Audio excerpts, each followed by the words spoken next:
ইন্টারনেটের সমস্যা দেখা দিলেই আমরা ভিপিএন ব্যবহার করি। কিছুদিন আগেই দেশের অস্থির অবস্থার সময় ইন্টারনেট সেবা ব্যাহত হয়, আর তখন ধুমসে আমরা ভিপিএন ব্যবহার করেছি। কিন্তু এই ভিপিএন ব্যবহার করে নিজের সর্বনাশ নিজেই করছি না তো, নাকি ভিপিএন আপনার উপকারী বন্ধু? জানতে হলে দেখুন ভিডিওটি। ভিপিএন হলো ভার্চুয়াল প্রাইভেট নেটওয়ার্ক। ইন্টারনেটের একটি ভার্চুয়াল টানেল এটি। এর মাধ্যমে ব্যক্তিগত তথ্য পরিচয় গোপন রেখে ডেটা আদান প্রদান করা যায়। পাবলিক নেটওয়ার্ক দিয়ে ইন্টারনেট ব্যবহারে ডেটা সোর্সটি লোকাল ইন্টারনেট সার্ভিস। ভিপিএন ব্যবহার করা হলে ডেটার সোর্স হয়ে যায় ভিপিএন কোম্পানিগুলোর নিজস্ব সার্ভার। এসব সার্ভারের নেটওয়ার্কগুলো প্রাইভেট এবং নিরাপদ হওয়ায় ইউজারের ইন্টারনেট ব্যবহারের খুঁটিনাটি তথ্য আর স্থানীয় ইন্টারনেট সার্ভিস বা পাবলিক নেটওয়ার্কে থাকে না। ইন্টারনেট ইউজারকে শনাক্ত করার যে নিজস্ব আইপি অ্যাড্রেস থাকে, ভিপিএন সেই আইপি অ্যাড্রেসটি বদলে দেয়। এভাবে ভিপিএন ব্যক্তিগত নিরাপত্তা নিশ্চিত করে।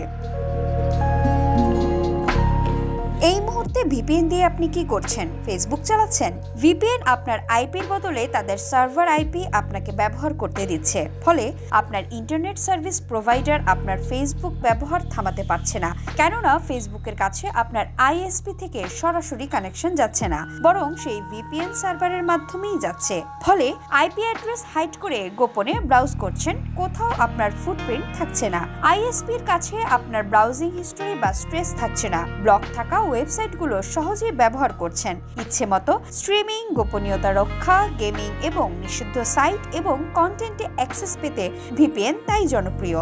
বর্তমানে বাংলাদেশে ভিপিএন ব্যবহারকারীর সংখ্যা নাকি 1.6 বিলিয়ন, যা মোট ইন্টারনেট ব্যবহারকারীর 31%।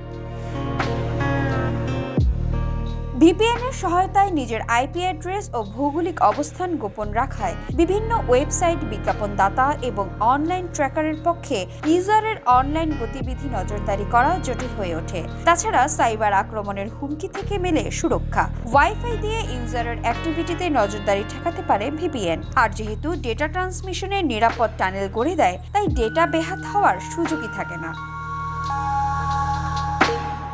ফ্রি বা পেইড দুই ধরনের ভিপিএন আছে। এগুলো ব্যবহারে বিপদও আছে। এগুলো সবই কি সত্যিকারের প্রাইভেসি এবং সেফটি দিতে পারে?